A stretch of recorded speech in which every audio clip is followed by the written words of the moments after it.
নমস্কার স্যার। ওপরের সূর্য এখনো ডোবেনি, আর এই সূর্য আপনার সামনে। বলুন।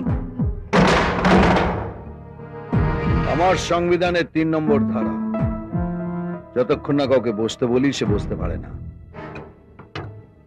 যার জন্য তোমাকে ডেকেছি সেটা শুনে যাও। সবাইকে আমি শোধরাবার একটা সুযোগ দিই। দ্বিতীয়বার দেখা হলে সেটা হবে হসপিটালে, আর তৃতীয়বার দেখা হলে সেটা হবে মর্গে। আমি সেই সুযোগটাও দিই না। প্রথমবারের পরেই সোজা মর্গে। আর এটা জয় চাচ্ছা ভালো করেই জানে। এই যে কথায় কথায় এক একটা বাপের নাম নাও না, জয় চাঁদ, কালা চাঁদ, সব চাঁদই আমাকে চেনে।